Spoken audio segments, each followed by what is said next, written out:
Doctor صاحب آپ بتائیے گا، جو ہمارے پاس بین الاقوامی مثالیں موجود ہیں، چین کو بھی یہ مسئلہ درپیش تھا، انہوں نے کس طرح سے اس کا حل نکالا. ہمارے ہاں نگراں حکومت کا دور تھا تو اس میں ہم نے سنا کہ مصنوعی بارشیں کروائی جائیں، اس سے یہ مسئلہ حل ہو سکتا ہے. ہمارے جو محدود بجٹ ہے اور جو صورتحال ہے اس کو دیکھتے ہوئے آپ سمجھتی ہیں کہ کچھ شارٹ ٹرم کیا اس کے ہو سکتا ہے اس کا حل؟ جی بالکل.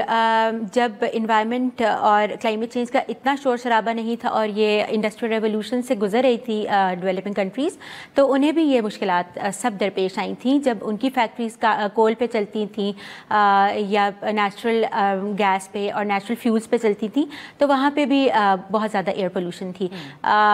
ایک بہت فیمس مثال جو ہے وہ لندن اسماگ کی ہے، جو 1952 میں ہوئی تھی اور اس میں کافی تھاؤزنڈس آف ڈیتھس ہوئی تھیں.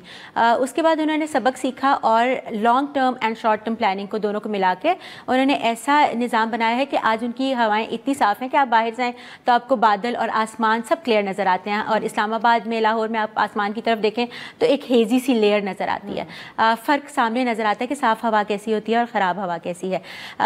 کچھ فیکٹرز جو ہو سکتے ہیں، سب سے بیسیکلی تو ہمیں پتہ ہونا چاہیے کہ ہماری ایئر کس وقت پولوٹیڈ ہے، کس وقت ایکشن لینے کی ضرورت ہے، اور اس کا سلوشن یہ ہے کہ ہر تھوڑے سے ایریا کے بعد ڈیٹا سینسرز ہوں.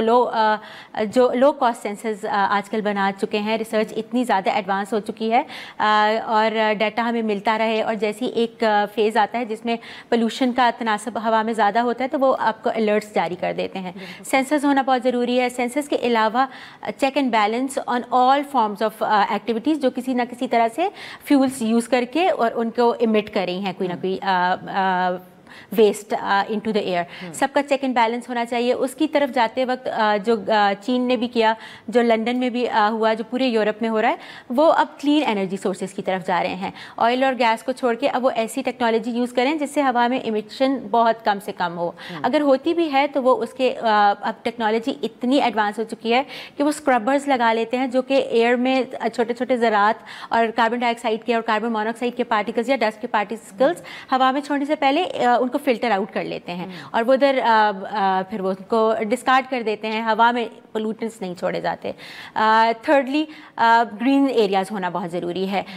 قدرت کا ایک نظام ہے کہ جب بھی ایئر میں پولوشن ہوگی تو ایک سیلف پیوریفائنگ سسٹم بھی ہے نیچر کا. جتنے زیادہ درخت لگیں گے اتنی زیادہ ایئر پیوریفائی ہوگی.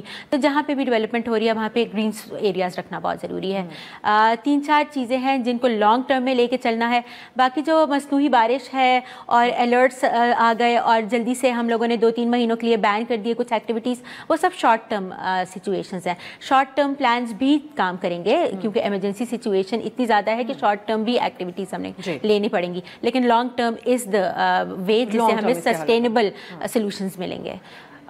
رافع صاحب، آپ کے خیال میں شارٹ ٹرم پلان جو چین کی مثال دی جاتی ہے کہ انہوں نے ایئر پیوریفائرز نصب کر دیے، یہ کتنا قابل عمل ہے اگر ہم بات کریں پاکستان کے تمام جو زمینی حقائق ہیں اس کو سامنے رکھتے ہوئے؟ اور لانگ ٹرم جو آپ لوگوں نے پرائم منسٹر کو بھی تجویز کیے، وہ اس کا بھی آپ ذکر کیجیے گا. جی میں ذرا شارٹ ٹرم کا پہلے ذکر کر لوں. جو میڈم ابھی لنڈن کی فاگ کا ذکر کرے تھے، وہ 50 کی دہائی میں وہاں توجہ ڈال کے اس میں کمی تھوڑی سی کی، لیکن اگر آپ تھوڑا سا تاریخ کو دہرائیں گے، لنڈن کی جو فاگ ہے، چارلز ڈکنز تو اپنے ناولز میں لکھا کرتے تھے، ٹرنر تو اپنی پینٹنگز میں ڈالا کرتے تھے. وہ 1 سال کا مسئلہ نہیں تھا، وہ دہائیوں کا، وہ صدیوں کا مسئلہ تھا لنڈن میں. 50 کی دہائی میں ایک سیاسی قوت نے ٹوری پارٹی کو ہٹا کے نئی لیبر پارٹی کو انسٹال کر کے جب انہوں نے سوشلسٹ پروگرام شروع کیے تھے، تب انہوں نے ہوائی آلودگی پہ قابو کرنا شروع کیا تھا. ہمارے ہاں بھی پاکستان میں چلے اسماگ جو ہے 2012-13 کے بعد ہمیں نظر آئی ہے، لیکن ہوائی آلودگی، چونکہ اسماگ ایک قسم کی ہوائی آلودگی ہے، ہوائی آلودگی تو پچھلے 20-30 سال کا مسئلہ ہے. پاکستان کی پہلی جو کلین ایئر پالیسی تھی وہ 2005 کی ہے. اچھا جی، جو اس وقت یو این کے ایف اے او، پنجاب کے اربن یونٹ اور ورلڈ بینک نے سٹڈیز کی بھی ہیں، اس میں ہمیں یہ بتایا جاتا ہے، اور ہاں ان سٹڈیز میں جو ڈیٹا اکٹھا کیا ہے اس کا جو طریقہ تھا وہ شاید بہتر ہو سکے، لیکن یہ جو سٹڈیز ہمیں بتاتی ہیں کہ تقریباً 45% سالانہ طور پہ پنجاب میں جو ہوائی آلودگی ہوتی ہے وہ یہ گاڑیوں، ٹرکس اور موٹر سائیکلوں کے دھوئیں کی وجہ سے ہوتی ہے، اور باقی تقریباً 35% جو آلودگی ہے سالانہ طور پہ یہ بجلی کی پیداوار اور صنعتی آلودگی کی وجہ سے ہے. اور ہاں اس کے بعد بھٹے شٹے، یہ کیا کہتے ہیں، فصلیں جلانا. اور فصلیں جلانا بھی آپ کو بتاؤں، سال میں صرف 2-3 ہفتے کا مسئلہ ہوتا ہے. باقی سال جو ہوائی آلودگی ہوتی ہے اس کی آئیڈینٹیفیکیشن ہمیں کرنی پڑے گی. اور جب یہ ہم آئیڈینٹیفائی کر لیں کہ پیٹرول کی وجہ سے، صنعتی آلودگی کی وجہ سے اور بجلی کی پیداوار کی وجہ سے ہے، ہمیں پھر اپنی ریفائنریز کو اپ گریڈ کرنا پڑے گا. پاکستان میں اس وقت 5 ریفائنریز ہیں، 4 جو ہے وہ گندہ ترین پیٹرول اور ڈیزل بناتی ہیں. ہمیں الیکٹرک وہیکلز کی طرف آنا پڑے گا. ہمیں شہر کے اندر پبلک ٹرانسپورٹ لانا پڑے گا. شہر کا ڈیزائن تبدیل کرنا پڑے گا. ہائی رائز کی طرف جانا پڑے گا.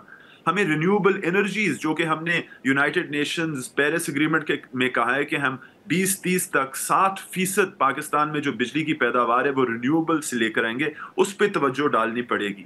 ہمیں بھٹے ٹھیک کرنے پڑے گے.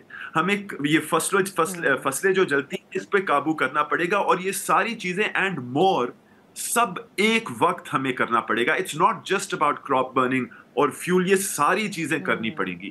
اور یہ وفاق اور صوبوں کو اکٹھا ہو کے ایک کنسسٹنٹ پالیسی دکھانی پڑے گی. اور باقی جو سارے شہر دنیا کے اندر جنہوں نے ہوائی آلودگی کو قابو کیا تھا، ان سب شہروں میں ایسی کوئی آواز تھی سول سوسائٹی کی، ایک صاف ہوا کی، جو کہ ہمارے 5 سال کے الیکشن سائیکل سے زیادہ پائیدار تھی. یہ سارے جو اقدامات، رافع صاحب میں آپ کی بات کر رہی ہوں، لیکن آپ سے میں یہ بھی پوچھنا چاہ رہی تھی. جی میں رافع صاحب آپ اس میں یہ بھی ایڈ کر دیجیے گا جو آپ بات کر رہے ہیں کہ پاکستان کی حد تک تو ہم لانگ ٹرم بھی یہ سارے آئیڈلی اگر چیزیں طے کر لیں، لیکن ہمیں اس پہ کلائمیٹ ڈپلومیسی کے حوالے سے بھی بہت بات ہوتی رہی کہ آس پاس کے ممالک کے ساتھ کو بھی آن بورڈ لینا ہوگا اور ایک مشترکہ پالیسی، اس کو بھی آپ سمجھتے ہیں کہ ساتھ ساتھ لے کے چلنا ہوگا؟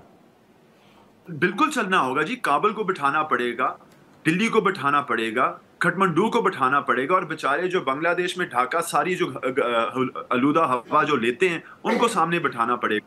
مگر اس وقت جو بڑے صغیر کے اندر سیاست ہے وتھ پاکستانز نیبرز، یہ آپ پاسبلٹی سمجھتی ہیں؟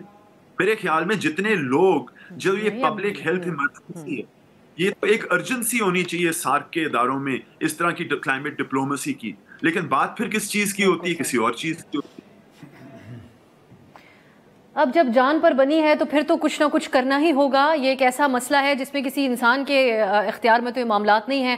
سو حکومتیں کس حد تک اس میں کراس بارڈر ان کا بات چیت ہو سکتی ہے. اب آخر میں آپ بتائیے گا سر صاحبزاد صاحب کہ کیا ایگزامپلز ہم فالو کر سکتے ہیں جو ہمارے دیگر 2 مہمانوں نے اس کے اوپر بات کی. اور پھر اب حکومت نے کوئی ایکشن لینا نہیں لینا، عام بندے کے لیے بھی بتا دیں کہ وہ کس حد تک. ایئر پیوریفائر ایک چیز ہے جو لوگ خریدتے ہیں پچھلے کچھ سالوں سے، لیکن وہ بھی بڑا مہنگا ہے. ہماری قوت خرید ایک عام آدمی کی دیکھیں تو کیا کر سکتے ہیں اپنے آپ اپنی بچت کرنے کے لیے تھوڑی بہت؟ دیکھیں جی، باتیں تو سب بڑی اچھی کر رہے ہیں اور واقعہ یہ فیکٹ بیسڈ ہیں. میں آپ کو بتاؤں کہ میں آج سے 30 سال پہلے لاہور ایئرپورٹ پہ سروس کرتا تھا. بیجنگ ہماری فلائٹ جاتی تھی، ہم وہاں کا ویدر منگاتے ہوتے تھے نا. تو آج کل کے دنوں میں وہاں پہ ہوتا تھا کہ جی اسموک ہیز ہے، ویزیبلٹی ہمیں کلیئر نہیں ملتی ہوتی تھی.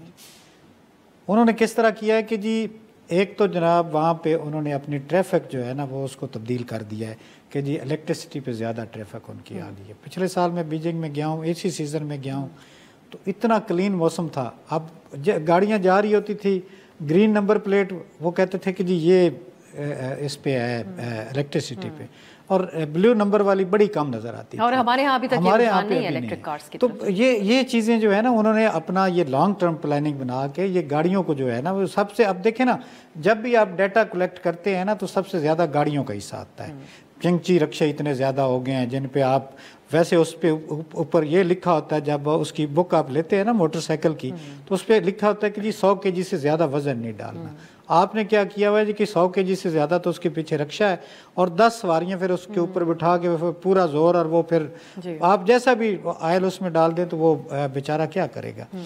ان چیزوں پہ آپ نے قابو کرنا ہے. اور اس کے لیے بھی یہ ہے کہ پھر الٹرنیٹ ان کے روزگار کا بھی بندوبست آپ نے کرنا ہوگا کہ جی اب جب ان کو آپ شفٹ کریں گے تو ایک دم نہیں کریں گے کہ جی آپ کا تو پورا وہ سوشل جو ہے وہ یہ سیکٹر ہے، یہ آپ کا یہ ہو جائے گا ایفیکٹ. لوگ ابھی تو ان کا ذریعہ معاش یہ بنا ہوا ہے نا، تو ان کو بھی آپ نے اس طرف لانے کے لیے اپنا یہ سارا بندوبست کرنا ہے. دوسری بات میں آپ کو بتا دوں کہ مصنوعی بارش، یہ تجربات ہم نے 2000 میں بھی کیے تھے. اس وقت زیادہ ڈراؤٹ تھی، لیکن پچھلے سال بھی ہم نے کیے تو تجربات کامیاب ہیں. لیکن یہ جب تک بادل نہیں ہوں گے ایک خاص قسم کے،